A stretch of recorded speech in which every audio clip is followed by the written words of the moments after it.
যদি খালি মাথার মধ্যে নেন যে ফেরাউনের সময় যে পিরামিড গুলো কিভাবে তৈরি হলো, আপনার মাথা ঘুরে যাবে। এখনো আমরা এটা মিস্টেরিয়াস, মানুষ বের করতে পারছে না কিভাবে তৈরি হলো। আমরা তো বলি এখন গণিতের যুগ, খুব এগিয়ে যাওয়ার যুগ।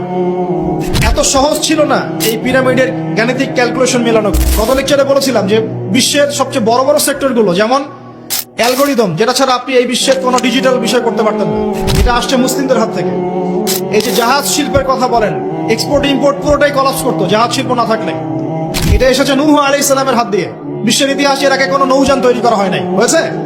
হয় নাই। এই যে আমরা বলি যে কেমিস্ট্রির কথা, জাবর ইবনে হাইয়ানের নাম শুনেছেন কিনা? কেমিস্ট্রির যে পর্যায় সারণীর মূল তত্ত্ব তিনি দিয়েছেন। ভূগোল, এই ভূগোলের জিওগ্রাফিক্যাল ম্যাপস গুলো মুসলিমরা দিয়েছে। মেডিকেল সায়েন্সের কথা বলেন, ইবনে সিনার বইগুলো পড়ে দেখেন, ওগুলো ছিল বেসিক বই। আপনি পাটিগণিতের কথা বলেন, বীজগণিতের কথা বলেন, সবগুলো তাদের। এই যে আমাদের অ্যাস্ট্রোনমি, জ্যোতির্বিদ্যা, এগুলো মুসলিমদের হাতে। বিশ্বের এমন কোন সেক্টর নাই জ্ঞানের। ফিলোসফি, এই যে আপনি রাজি রাহিমাউল্লাহ তার বইগুলো পড়ে দেখেন, ইমাম গাজ্জালির বইগুলো পড়ে দেখেন, ফিলোসফির মূল থটস গুলো তারা দিয়েছিলেন। এখন কি হয়েছে, এগুলোকে সরিয়ে দিয়ে আমরা পশ্চিমা দর্শনগুলো চর্চা করি যেহেতু, আর সবাইকে গিলানো হচ্ছে এগুলোই সভ্যতা, এর বাইরে কোনো সভ্যতাই ছিল না। যে সভ্যতা এখনো ছেলে ছেলেতে বিয়ে করে, এরা মানুষকে সভ্য বানাতে চায়। দুর্ভাগ্য এখানে, ওরা এখনো ছেলে ছেলে বিয়ে করে এবং বলে যে এটা হচ্ছে বাক স্বাধীনতা, ব্যক্তি স্বাধীনতা, বাক স্বাধীনতা, ব্যক্তি স্বাধীনতা। তো যে কওমে লূতকে এই সমকামিতার কারণে আল্লাহ পাক মাটিটা উপরে তুলে আবার ধসিয়ে দিলেন, ওখান থেকে আমাকে এখন মানবতার শিক্ষা শিখতে হচ্ছে। এরা মানবতার ধ্বজাধারী হয়ে আছে, যাদের হাতে সারা বিশ্বের হাজার হাজার না লক্ষ লক্ষ মানুষের রক্ত লেগে আছে, রক্ত, ব্লাড। এবং এই ব্লাড গুলো ইনোসেন্ট মানুষের ব্লাড, নিষ্পাপ মানুষের ব্লাড, নিষ্পাপ শিশুদের ব্লাড লেগে আছে। ওদের কাছে আমাদের শিখতে হচ্ছে এখন যে মানবতা কাকে বলে। এর চেয়ে দুঃখের আর কি আছে মুসলিমদের জন্য?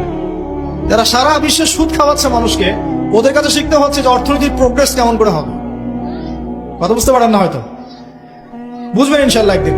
তো আসলে বিষয়টা এমন না। বিষয়টা হচ্ছে যে ইসলাম আল্লাহ পাক দিয়েছেন প্রাচীন কাল থেকেই, এবং আধুনিক পর্যন্ত ইসলামই ইসলাম আছে। এর বাইরে কিছু মতবাদগুলো চলছে, এগুলোকে আমরা ইসলামের সাথে গুলিয়ে ফেলেছি আর কি।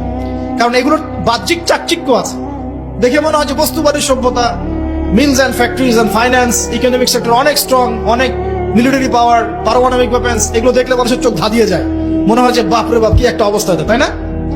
এটা বিগত জাস্ট 200 বছরের হিস্ট্রি। এর আগ পর্যন্ত আপনি যা দেখবেন সব ইসলাম। লাস্ট 200 বছরে কি হয়েছে? লাস্ট 200 বছরে আমরা আমাদের খিলাফা হারিয়ে ফেলেছি। মুসলিম যুবকরা নামাজ ছেড়ে দিয়েছে, সুন্নত ছেড়ে দিয়েছে, কোরআন থেকে আমরা দূরে সরে আসছি। ইসলামের দায়িত্ব দিয়ে দিয়েছি শুধু আলেম ওলামার কাঁধে, তারাই ইসলাম পালন করবে, আমরা এর মধ্যে নাই। ঠিক আছে? আমাদের মা বোনরা পর্দা ছেড়ে দিয়েছে। হাজারার মতো স্ত্রী নাই ঘরে, ইব্রাহিম ইসমাইলের মতো সন্তান হচ্ছে না, ইব্রাহিমের মতো পিতা নাই, সন্তান হচ্ছে না। বস্তুবাদী, সারা জীবন দুনিয়া নিয়ে ব্যস্ত, বাড়ি গাড়ি, টাকা করে, স্ট্যাটাস, দ্যাটস অল। আমাদের এখন চিন্তা ভাবনা এরকম। যুবকরা দেখবেন এই যে ফিফা টিফা নিয়ে পড়ে আছে, নেইমার মেসি নিয়ে পড়ে আছে। ওদের চিন্তাই নাই যে আল্লাহ পাক যে তাকে পৃথিবীতে পাঠিয়েছেন দিনটা প্রচার প্রসার প্রতিষ্ঠা করার জন্য, ফিকিরই নাই। কেন হবে না আমাদের অবস্থা এখন এমন, সেটা বলে না। কত পার্সেন্ট মানুষ দেখাবেন নামাজ পড়ে 5 ওয়াক্ত? কত পার্সেন্ট মুসলিম দেখাবেন যে কোরআনটা বিশুদ্ধ করে তেলাওয়াত করতে পারে? যে জাতি কোরআন তেলাওয়াত করতে পারে না, ওই জাতি বিজয় পাবে নাকি? একটা বই লিখে আছে, একটা কমন মানে একটা ফেস, অনেক বই দেখেছি, একটা বই দেখলাম সেদিন যে অমুসলিমদের ব্যাপারে বলা হচ্ছে তারা হচ্ছে একটা ওর্স্ট জিনিস, মানে যেটা একটা খারাপ জিনিস, এর সফল প্রচারক। আর মুসলিমদের ব্যাপারে বলা হচ্ছে মুসলিমরা একটা সুপিরিয়র একটা জিনিস তাদের কাছে আছে, মানে ইসলাম, এর ওর্স্ট প্রচারক, মানে খারাপ প্রচারক। মানে বোঝাচ্ছে যে ইসলাম আমাদের কাছে আছে না সবচেয়ে পিওর একটা জিনিস, এই পিওর জিনিসটার সবচেয়ে খারাপ প্রচারক আমরা। আর ওদের কাছে আছে নোংরা জিনিস, ওই নোংরা জিনিসগুলো সেরা প্রচারক ওরা। উল্টা, আমি বুঝতে পারছি না মনে হয়। যত মতাদর্শ প্রচার করছে বস্তা পচা দর্শন, সব বস্তা পচা দর্শন, ওগুলোর খুব সফল প্রচারক তারা। আর আমাদের কাছে কোরআন সুন্নাহ আছে না, অভ্রান্ত সত্যের উৎস, আমরা এগুলোর প্রতিষ্ঠায় কিন্তু ততটা অগ্রগতি সাধন করতে পারি না। বাস্তব কথা, যা হচ্ছে এটা প্রয়োজনের তুলনায় নিতান্তই কম। যেদিন প্রয়োজন পূরণ হবে সেদিন ইনশাআল্লাহ অটোমেটিকলি আল্লাহ পাকের জমিনে দিন প্রতিষ্ঠা হয়ে যাবে। আর দিন প্রচার আর প্রতিষ্ঠা এক জিনিস নয়। প্রচার মানে হচ্ছে আপনি নামাজ পড়ছেন, প্রচার হচ্ছে সুন্দর, মাশাআল্লাহ, কিন্তু আপনি সব দিক থেকে শক্তিশালী নন, তাই বিশ্বের অন্য সভ্যতা আপনার উপর চাপ খাটিয়ে নামাজের স্বাধীনতাও হরণ করতে পারে। এর নাম হচ্ছে ক্ষমতা। এই ক্ষমতা ওদের হাতে আছে, আমাদের হাতে নাই। প্রতিষ্ঠা অন্য জিনিস। প্রতিষ্ঠা না হওয়া পর্যন্ত শান্তি নাই, প্রতিষ্ঠা না হওয়া পর্যন্ত ঘুমানোর সুযোগ নাই মুসলিমদের। প্রচার চলবে, প্রচার প্রতিষ্ঠা এক জিনিস নয়। প্রতিষ্ঠা না হওয়া পর্যন্ত হাল ছাড়া যাবে না ইনশাআল্লাহ তাআলা। যখন প্রতিষ্ঠা হবে তখন আপনি সুকুনের সাথে ঘুমাতে পারবেন। যতক্ষণ পর্যন্ত প্রতিষ্ঠা হয় নাই সমস্যা আছে, যতটুকু চলছে এটাও থাকবে না, এমনও হতে পারে, আল্লাহ না করুক। এখন আসেন, আমরা জানলাম যে ইসলাম চিরায়ত কাল থেকে ছিল। নবী সাল্লাল্লাহু আলাইহি ওয়াসাল্লাম তাহলে কি করলেন? তিনি কি নতুন কোন শরীয়ত নিয়ে আসলেন? হ্যাঁ, তিনি শরীয়ত নিয়ে এসেছেন ঠিকই, কিন্তু তিনি মানে নতুন কোন ধর্ম প্রবর্তন করেন নাই। আমাদের একটা ভুল আছে কনসেপ্ট। আমরা বলি ইসলাম ধর্মের প্রবর্তককে নিচে লেখা থাকে সাধারণ জ্ঞান বইয়ে মুহাম্মদ সাল্লাল্লাহু আলাইহি ওয়াসাল্লাম। তা মুহাম্মদ সাল্লাল্লাহু আলাইহি ওয়াসাল্লাম কি ইসলাম নতুন করে প্রবর্তন করেছিলেন? বরং নতুন করে তিনি শরীয়তটা প্রচার করেছেন। তিনি কি লা ইলাহা ইল্লাল্লাহের দাওয়াত ছাড়া অন্য কোনো দাওয়াত দিয়েছেন? আর নূহ আলাইহিস সালামও তো লা ইলাহা ইল্লাল্লাহেরই দাওয়াত দিয়েছেন। আদম আলাইহিস সালাম কিসের দাওয়াত দিয়েছেন? লা ইলাহা ইল্লাল্লাহ। প্রত্যেক নবী কিসের দাওয়াত দিয়েছেন? ফেরাউনের সামনে মূসা কি বলেছেন? আল্লাহ ছাড়া কোনো ইলাহ নাই, তুমি তার ইবাদত করো, তাই না? তাহলে প্রত্যেক নবী লা ইলাহা ইল্লাল্লাহের দাওয়াত দিয়েছেন। নবী সাল্লাল্লাহু আলাইহি ওয়াসাল্লামের সময় এটাকে রিফর্ম করা হচ্ছে, মানে শরীয়তটাকে নতুন নবায়ন করা হচ্ছে। তো নবী সাল্লাল্লাহু আলাইহি ওয়াসাল্লামের শরীয়ত আসার পর আগের শরীয়তগুলো চলবে কিনা?